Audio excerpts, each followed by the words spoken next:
Hello everybody, this is Toys R Us and for your bonus news update video. This is something a little bit different to what I've done normally, but this is just going to focus on the age of the prime, some of the figures that we are expecting them to literally start appearing on shelves anytime soon. So what I've got here is some images. If you want to see these without the glare, you can get these from TFW 2005, but I think they're on T-Formers as well.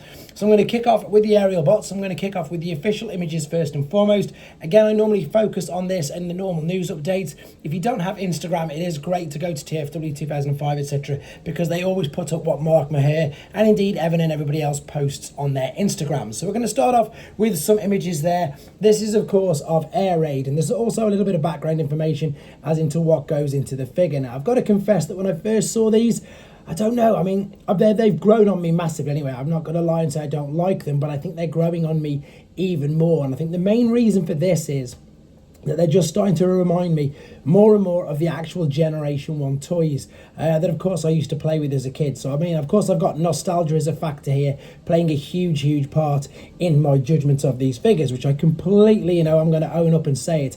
That's amazing. I never knew you could do that. He's got both of his tail parts there as a bit of a shield, and you can also see how fully articulate these figures are. Once again, Mark does an amazing job with all of the blast effects, and in his picture he chooses to put Air Raid with of course drag strip, and you can see that they do in fact scale really well together. So as I say, these figures are really growing on me because A, they're so and I've got some more images here now, they're so animation accurate, with the heads, etc., but also they're really toy accurate. So it's, for me, it's like a double whammy. It's a win-win. So I'm really enjoying them.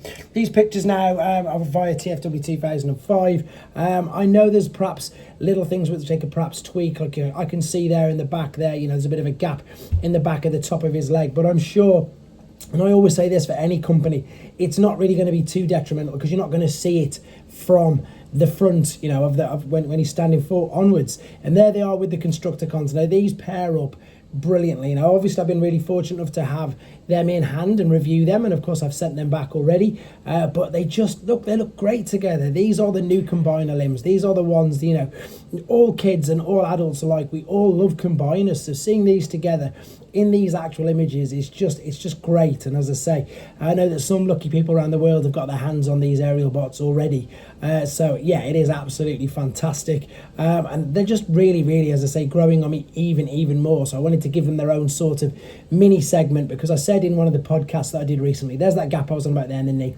It's not the greatest, let's be honest, but as I say, I am highlighting it because I know that other people will as well. What was I saying? Yeah, this age of the primes, it seems to be definitely the most anticipated wave of figures since I've been doing these videos, to be honest. Everybody seems to be well and truly on board with this. They're selling out absolutely everywhere. It's so good at the moment that Takara Tomy are, funnily enough, doing separate pre-orders. So if you want, you've still got an opportunity to get them. And someone else again who's looking great is of course Armada Red Alert. I want to focus on this guy for a little bit because I don't know too much about this character. I think it looks like we've gone back to nice, big, chunky looking Voyager size figures. So you can see that the legs, the top of the thighs, etc., they are really thick. They do look really good. I can't really see any sort of visible gaps, apart from obviously where they're hinting, but it's not like a massive gap. It's just where it's the leg is clipped in. The alternate mode, again, I love it. Looks nice and chunky. And as I say, I need your help with regards to this one because I never owned the original toy, but it's exactly that. Look, it's a big, chunky Voyager class figure. Lots of detail on the headlights and the bumper, etc., and on the translucent parts. It does look great. I know it hasn't got the mini-con. I know that some people have obviously pointed that out, but yeah, really excited for these sort of figures, and I thought that's exactly why I'd give them their own sort of special video. So let me know what you think as well, guys. Take care.